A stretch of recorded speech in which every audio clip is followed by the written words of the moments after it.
Puji Tuhan, Salam. Shalom. Kita bersyukur atas segala berkat Tuhan yang hebat, yang luar biasa, di mana hari ini adalah merupakan Jumat Agung atau hari peringatan Yesus Kristus mati di atas kayu salib 2000 tahun lalu. Nah, untuk itulah siapapun yang ada pada saat ini, yang mendengar, yang mengikuti, yaitu rangkaian ibadah ini, biarlah mari kita siapkan hati kita, pikiran kita, jiwa kita, roh kita, untuk supaya firman Allah yang kita akan baca bersama, kita akan dengar bersama, itu dapat yaitu masuk dalam hati kita yang paling terdalam. Puji Tuhan, mari kita bangkit berdiri, kita akan membaca firman Tuhan bersama-sama, terdapat di dalam kitab Perjanjian Lama, kitab Nabi Yesaya pasal yang ke 53 ayat 1 sampai 12. Kita akan baca bersama-sama dengan baik. Ini adalah merupakan suatu nubuatannya yang telah disampaikan oleh hambanya Nabi Yesaya 700 tahun sebelum Yesus datang ke dunia ini. Untuk itu mari kita akan baca bersama-sama. Saya akan baca ayat pertama. Bapak Ibu Saudara dimanapun kita berada, Saudara boleh juga membaca bersama-sama. Ayat genap, saya ayat ganjil. Demikian firman Tuhan pada hari ini. Siapakah yang percaya kepada berita yang kami dengar, dan kepada siapakah tangan kekuasaan Tuhan dinyatakan? Sebagai taruh ia tumbuh di hadapan Tuhan, Dan sebagai tunas dari tanah kering, ia tidak tampan dan semaraknya pun tidak ada sehingga kita memandang dia, dan rupa pun tidak sehingga kita menginginkannya. Ia dihina dan dihindari orang, seorang yang penuh kesengsaraan dan yang biasa menderita kesakitan. Ia sangat dihina sehingga orang menutup mukanya terhadap dia, dan bagi kita pun dia tidak masuk hitungan. Tetapi sesungguhnya penyakit kita lah yang ditanggungnya, dan kesalahan kita yang dipikulnya. Padahal kita mengira dia kena tulang, dipukul dan ditindas Allah. Tetapi dia diterkam oleh karena pemberontakan kita, dia diremukkan oleh karena kejahatan kita. Genjarannya mendatangkan keselamatan bagi kita ditimpakan kepadanya, dan oleh bilu-bilunya kita menjadi sembuh. Kita sekalian sesat seperti domba, masing-masing kita mengambil jalannya sendiri. Tetapi Tuhan telah menimpakan kepadanya kejahatan kita sekalian.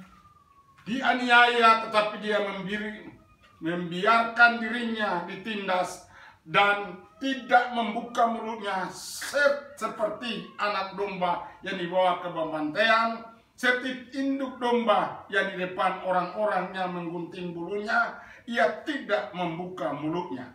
Sesudah penahanan dan penghukuman ia terambil, dan tentang nasibnya siapakah yang memikirkannya? Sesungguhnya ia terputus dari negeri orang-orang hidup, dan karena pemberontakan umatku ia kena tulah. Orang menempatkan kuburnya di antara orang-orang fasik, dan dalam matinya ia adalah di antara penjahat-penjahat, sekalipun ia tidak berbuat kekerasan, dan tipu tidak ada di dalam mulutnya. Tetapi Tuhan berkehendak meremukkan dia dengan kesakitan apabila ia menyerahkan dirinya sebagai korban penebus salah. Ia akan melihat keturunannya, umurnya akan lanjut, dan kehendak Tuhan akan terlaksana oleh. Sesudah kesusahan jiwanya, ia akan melihat terang dan menjadi puas, dan hambaku itu sebagai orang yang benar akan membenarkan banyak orang oleh hikmatnya, dan kejahatan mereka dia pikul sama-sama. Sebab itu aku akan memberikan kepadanya orang-orang besar sebagai rampasan, dan dia akan memperoleh orang-orang kuat sebagai jarahan, yaitu sebagai ganti karena ia telah menyerahkan nyawanya ke dalam maut, dan karena ia terhitung di antara pemberontak-pemberontak, sekalipun ia menanggung dosa banyak orang dan berdoa untuk pemberontakan. Amin. Luar biasa firman Tuhan hari ini. Ini firman Tuhan, sekali lagi saya mau sampaikan bahwa bukanlah sekedar tertulis, tapi ini merupakan suatu data yang telah tercatat sudah ribuan tahun. Ya. Bayangkan 700 tahun sebelum Yesus lahir di dunia ini, firman yang sama kita baca ini sudah ada di dunia ini. Luar biasa saudara-saudara yang dikasih oleh Tuhan. Firman ini adalah merupakan yaitu kenyataan.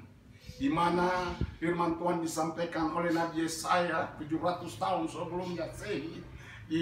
Yesus Kristus Tuhan telah dinubuatkan bahwa seorang yang sangat luar biasa. Dia menanggung oleh karena dosa-dosa umat manusia. Yang menjadi suatu hal yang hebat, yang luar biasa adalah pada waktu Nabi Yesaya, zaman Nabi Yesaya, belum ada data selengkap yang kita peroleh. Ada amin? Tetapi dia hanya mendapat ilham daripada Tuhan. Dia mendapat yaitu suara dari Tuhan. Apakah entah itu melalui mimpi, apakah entah melalui penglihatan. Saya percaya bahwa firman Allah yang yaitu diperoleh ini, dan itu telah ditulis, dicatat, saudara-saudara kasih oleh Tuhan, itu diimani oleh Nabi Yesaya pada waktu itu. Saudara kasih oleh Tuhan, kita melihat bahwa karena iman itulah, maka saudara-saudara itu tertulis, dan hebatnya firman Allah ini tidak hilang.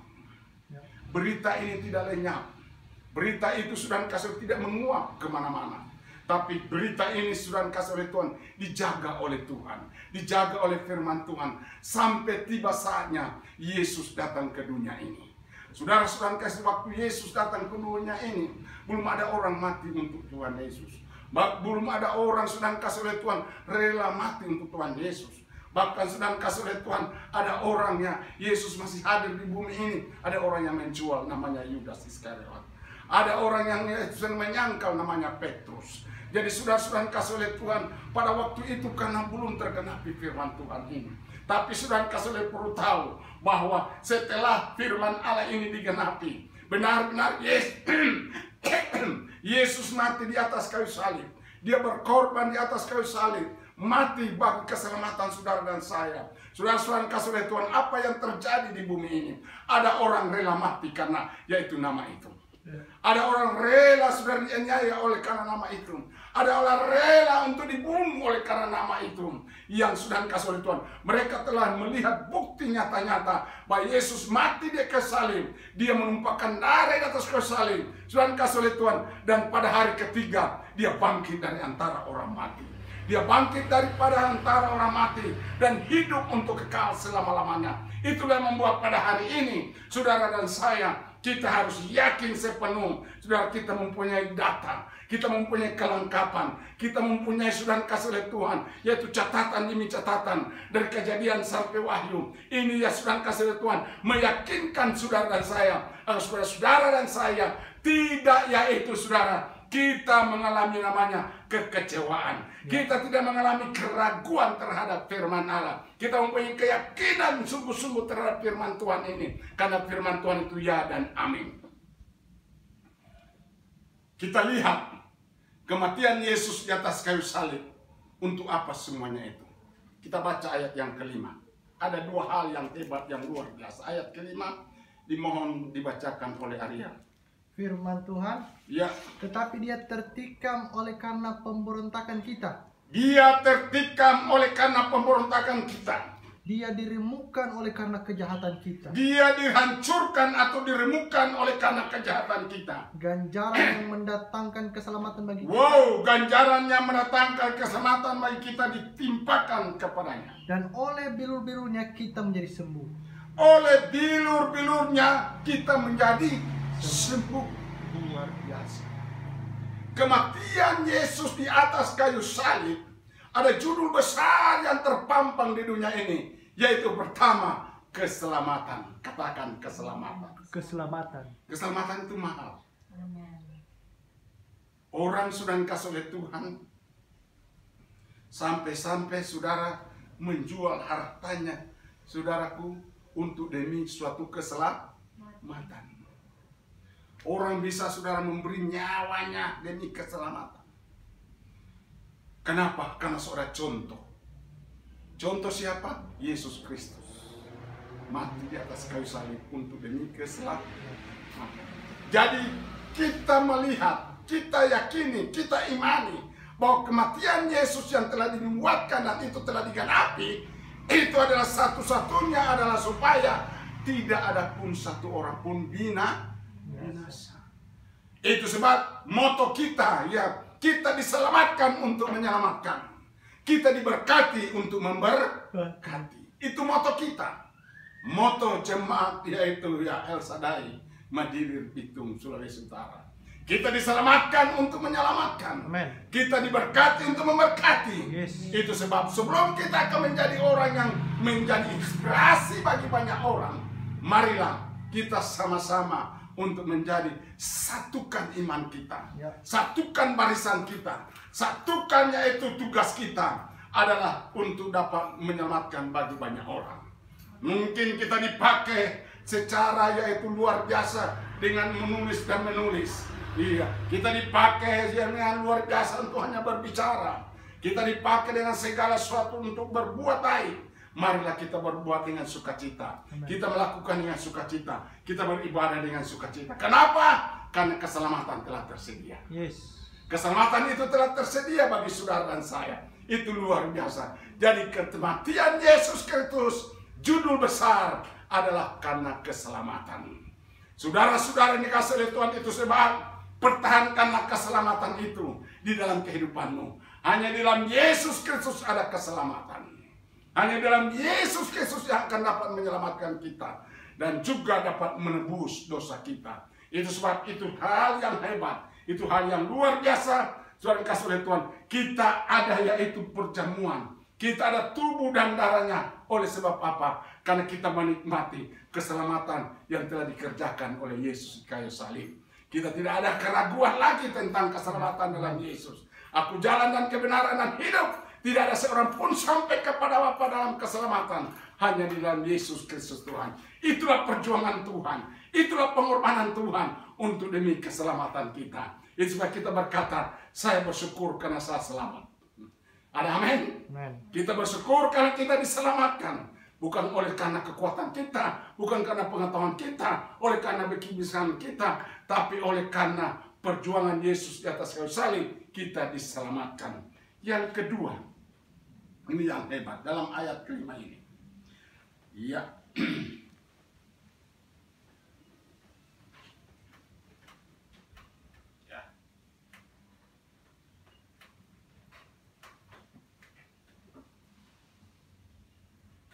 Yang kedua dalam ayat kelima, ganjarannya mendatangkan keselamatan dan bagi kita ditimpakan kepadanya. Dan oleh bilur-bilurnya kita menjadi sembuh. Wow, katakan wow. Wow. Ada obat yang hebat. Ada obat yang luar biasa. Saudara-saudara kasih oleh Tuhan. Nah, obat namanya apa? Oleh bilur-bilurnya kita sembuh. Saudaraku yang dikasih oleh Tuhan, ini luar biasa, ya. Yesus sudah dikasih oleh Tuhan datang untuk menyembuhkan kita. Yesus datang untuk yaitu memberikan kesembuhan. Ya, ada penyakit apa yang terjadi dalam hidup kita? Apakah penyakit ekonomi kita mengalami morat-marit? Apakah kehidupan rohani kita morat-marit? Apakah kepemimpinan kita morat-marit? Apakah kehidupan rumah tangga keluarga kita mengalami morat-marit? Mari kita beriman kepada yaitu oleh bilur-bilurnya kita mengalami kesembuhan. Amin. Ini obat yang hebat. Katakan obat yang hebat. Obat yang hebat. Hebat luar biasa. Obat yang dahsyat. Keselamatan disediakan. Obat disediakan. Oh, berikan kemuliaan untuk Tuhan, luar biasa. Kita boleh sehat. Amin. Kita boleh kuat. Kita boleh hidup, kita boleh bernapas. Kenapa? Ada obat. Amen. Obat namanya apa? Oleh bilur-bilurnya kita sembuh. Ekonomi kita akan disembuhkan. Ekonomi kita akan dipulihkan. Yes. Kepemimpinan kita akan dipulihkan. Amen. Haleluya. Keluarga kita akan dipulihkan. Pekerjaan kita akan dipulihkan. Amen. Wah, luar biasa. Hebat ini. Oh, kematian Yesus, dia tidak sia-sia membayar harga yang luar biasa. Untuk ini apa? Keselamatan dan kesembuhan. Wow, katakan wow. Ya, kita harus bersyukur bahwa kita punya obat. Haleluya. Iya. obat di dunia ini hanya memberikan kesembuhan terbatas kepada penyakit yang diderita. Tapi obat daripada Yesus memberikan kesembuhan yang sempurna. Amin. Jiwa kita disembuhkan, roh kita disembuhkan, jasmani kita disembuhkan. Kenapa? Dengan cara bagaimana kita mengalami kesembuhan, terimalah keselamatan itu. Amin. Terimalah yaitu berkat yang daripada Tuhan. Yaitu dengan apa? Hanya dengan iman. Kita percaya kepada Tuhan, kita beriman kepada Tuhan, kita beriman kepada firman Allah. Oleh bilur-bilurmu segala penyakit disembuhkan. Segala penyakit, penyakit ekonomi. Sekali lagi saya mau katakan, penyakit apapun yang sedang kita derita hari ini, saudara sanggup disembuhkan oleh Tuhan. Amen. Luar biasa. Puji Tuhan, haleluya. Selainnya itu ada 4 poin yang yaitu kita lihat di sini. Kita akan lihat di dalam ayat yang ke-12. Puji Tuhan, tolong dibacakan. Ayat yang ke-12. 11 dan 12. Firman Tuhan, sesudah kesusahan jiwanya, ia akan melihat terang dan menjadi puas. Dan hambaku itu sebagai orang yang benar akan membenarkan banyak orang oleh hikmatnya, dan kejahatan mereka dia pikul. Terus. Sebab itu aku akan membagikan kepadanya orang-orang besar sebagai rampasan, dan ia akan memperoleh orang-orang kuat sebagai jarahan, yaitu sebagai ganti karena ia telah menyerahkan nyawanya ke dalam maut. Dan karena ia terhitung di antara pemberontak-pemberontak, sekalipun ia menanggung dosa banyak orang dan berdoa untuk pemberontak-pemberontak. Luar biasa. Puji Tuhan. Di dalam ayat ke-11 saudara perhatikan, dikatakan begini.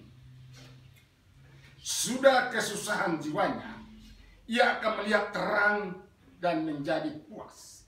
Dan hambaku itu sebagai orang yang benar akan membenarkan banyak orang oleh hikmatnya, dan kejahatan mereka dia pikul. Luar biasa. Katakan pembenaran. Pembenaran. Saudara hidup karena dibenarkan oleh Tuhan. Dengan cara bagaimana kita mau dibenarkan oleh Tuhan. Ini poin ketiga yang paling penting.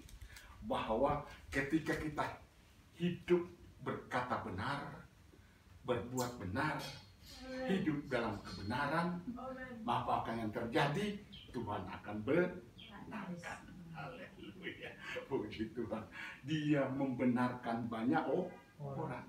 Dengan cara bagaimana dia membenarkan banyak orang, berkata benar, haleluya. Ia melakukan yang benar dan hidup dalam benar, haleluya. Maka sudah dikasih oleh Tuhan, apa yang terjadi? Dia akan yaitu membenarkan banyak orang. Wow, katakan wow. Ini berkat yang hebat, haleluya. Hasil dan pengorbanan Yesus. Dia selamatkan kita, dia sembuhkan kita, dia benarkan hidup kita yang sudah dikasih oleh Tuhan, yang hidup penuh kacau balau, hidup penuh dengan berbagai macam kejahatan, hidup berbagai macamnya itu ketidakpastian. Tapi hari ini apabila kita terima kepastian itu daripada Yesus Kristus Tuhan, maka Tuhan sanggup membenarkan kita. Amen. Itu sebab sekali lagi saya akan berkata dari tempat ini, berkatalah benar, lakukan yang benar, hiduplah dalam kebenaran, maka Tuhan akan membenarkan saudara dan saya. Saudara-saudara kasihnya, usah melihat orang yang tidak hidup benar, tapi marilah kita berusaha sekuat semampu kita di hadapan Tuhan untuk melakukan kebenaran. Maka saudara-saudara kasih Tuhan, yaitu namanya berkat pembenaran yang Tuhan sediakan bagi saudara dan saya, itu tersedia bagi mereka yang hidup benar-benar berjalan dalam kebenaran, berkata dalam kebenaran, hidup dalam kebenaran. Maka Tuhan siap sedia membenarkan setiap kita. Itu poin yang ketiga. Poin yang keempat sudah dikasih oleh Tuhan, ayat 12. Sebab itu aku akan membagikan, perhatikan. Sebab itu aku akan membagikan kepadanya orang-orang besar sebagai rampasan. Haleluya. Saudara mau besar? Amen. Saudara mau besar? Wow, haleluya. Tuhan inginkan supaya kita menjadi orang yang besar. Orang yang hebat, orang yang luar biasa. Tuhan telah rampas kita sebagai rampasan. kita dirampas. Zakaria berkata, kita bagaikan puntung yang direbut daripada pembakaran. Ya, darah kalau melihat itu di Jawa sana, itu orang yang memungut puntung rokok. Ada juga sisa-sisa rokok itu masih ada tabako. Dikumpul kembali. Itu hidup kita dirampas. Dirampas untuk apa? Menjadi orang besar. Amin. Nah, kalian menjadi orang besar. Yes. Ariel menjadi orang besar. Amen. Mama menjadi orang besar. Benyaya akan menjadi orang yang besar. Yes. Besar seperti apa? Seperti Albert Einstein. Ada amin. Itu sebab saya mau berkata kepada Natalia, kepada Ariel, Tuhan berkati Ariel, Tuhan berkati dia itu, dia Natalia berkati Benaya. Setiap pagi saya berdoa begitu. Berikan Natalia suami yang terbaik. Haleluya. Berikan dia kedudukan yang terbaik. Haleluya. Ariel, Tuhan berkati. Supaya dia menjadi orang yang luar biasa. Diberkati oleh Tuhan. Menjadi inspirasi banyak orang. Ya. Tidak ada mustahil. Daniel berkata bahwa pada akhir zaman Tuhan akan munculkan pengetahuan sebagaimana dalamnya laut, sebagaimana banyaknya pasir. Demikian Tuhan akan berikan pengetahuan itu. Takut akan Tuhan adalah permulaan pengetahuan. Kenapa? Yaitu Alpha Edison disebut orang besar. Karena dia menemukan listrik. Menemukan lampu yang dipakai oleh orang banyak. Saya berdoa Natalia, Ariel, Benaya, supaya mereka dipakai oleh Tuhan. Suatu saat kalian akan Tuhan berikan pengetahuan menemukan sesuatu untuk bermanfaat bagi banyak orang. Amin. Ada amin? Amin. Kenapa? Kematian Tuhan di atas kayu salib untuk supaya dia membuat orang banyak jadi besar. Yes. Perhatikan ayat, sebab itu aku akan membagikan. Haleluya. Yesus akan membagikan apa? Kepadanya orang-orang besar sebagai rampasan. Yes. Haleluya. Katakan Natalia, saya besar. Saya besar. Bukan besar sombong, bukan. Besar karena pemakaian Tuhan. Amin. Haleluya. Besar karena luar biasa. Sebab siapapun yang mendengar hari ini, imanilah firman Tuhan. Kemarin khotbah saya, yaitu tangkaplah firman Tuhan. Berkat itu apabila kita menangkap dengan baik. Itu poin yang keempat. Yaitu pertama keselamatan. Kedua yaitu obat, yaitu penebusan, yaitu kesembuhan. Yang ketiga adalah pembenaran. Yang keempat adalah apa? Kita memperoleh hal yang besar. Bagi manusia mustahil, bagi Allah tidak ada perkara yang mustahil. Puji Tuhan. Satu poin lagi, poin yang kelima. Dan dia akan memperoleh orang-orang kuat sebagai jarahan.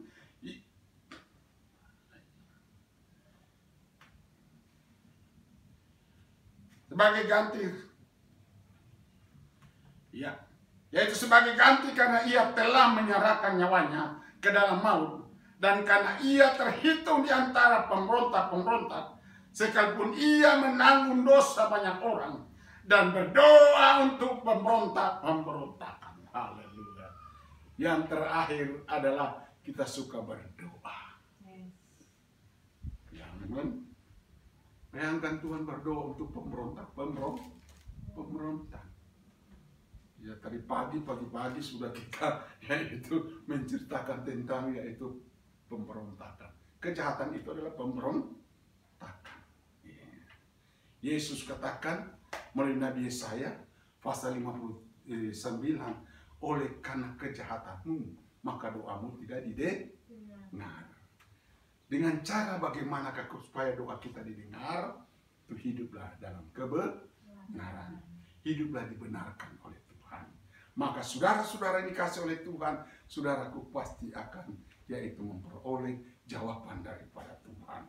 Bapak Ibu Saudara, banyak orang hari-hari ini yaitu hidup di dalam ketidakbenaran. Banyak orang hari-hari ini hidup masa bodoh, ya. Dia tidak pernah lagi berdoa bagi orang-orang yang perlu keselamatan. Apa setiap pagi berdoa bagi setiap orang. Ya, sekalipun mereka hidup dalam kejahatan, doakanlah mereka. Sekalipun mereka hidup dalam kegelapan, doakanlah mereka. Amin. Yesus sendiri sebagai Allah, sebagai Tuhan, dia memberikan suatu metode supaya kita memperoleh berkat dari Tuhan yang besar, yaitu menjadi orang yang besar, orang di kepercayaan Tuhan, dipercayakan pengetahuan yang luar dalam, yang luar biasa dalamnya. Saudara kasih oleh Tuhan, yang saudara kuncinya hari ini, maukah kita berdoa bagi banyak orang? Maukah kita menjadi berkat bagi banyak orang? Dan kasih lihat, tidak usah kita yaitu hiraukan orang-orang yang saat ini menjadi pembicaraan, di mana hidup di dalam ketidakbenaran, hidup di dalam yaitu sedang kasih lihat Tuhan yang tidak ada kepastian, tetapi oleh pemberontak ya, dan berdoa untuk pemberontak itu luar biasa. Jadi kita akan menjadi orang yang besar. Katakan amin. Kita menjadi orang yang dibenarkan. Kita menjadi orang yang sudah mengalami kesembuhan setiap hari. Mengalami kesehatan yang sempurna. Kenapa? Karena kita memiliki obat yang ajaib. Obat yang apa itu? Oleh bilur-bilurnya kamu disembuhkan. Hari ini kita menghadap yaitu meja perjamuan. Di dalam tubuhnya ada yaitu persekutuan dengan Tuhan. Di dalam darahnya kita ada pengampunan dosa. Dan kita mengalami kesembuhan. Rohani kita disembuhkan, jasmani kita disembuhkan, masa depan kita dipulihkan. Iya, kita akan menjadi orang-orang yang hebat, yang luar biasa. Karena Tuhan sampai hari ini sedang berdoa untuk saudara dan saya. Sebab mari kita menjadi orang yang dibenarkan oleh Tuhan. Kiranya firman Tuhan ini menjadi suatu kekuatan yang baru, menjadi suatu hal yang hebat, yang luar biasa berlaku dalam hidup kita. Tuhan memberkati kita. Amin. Mari kita akan berdoa untuk yaitu perjamuan kudus kita.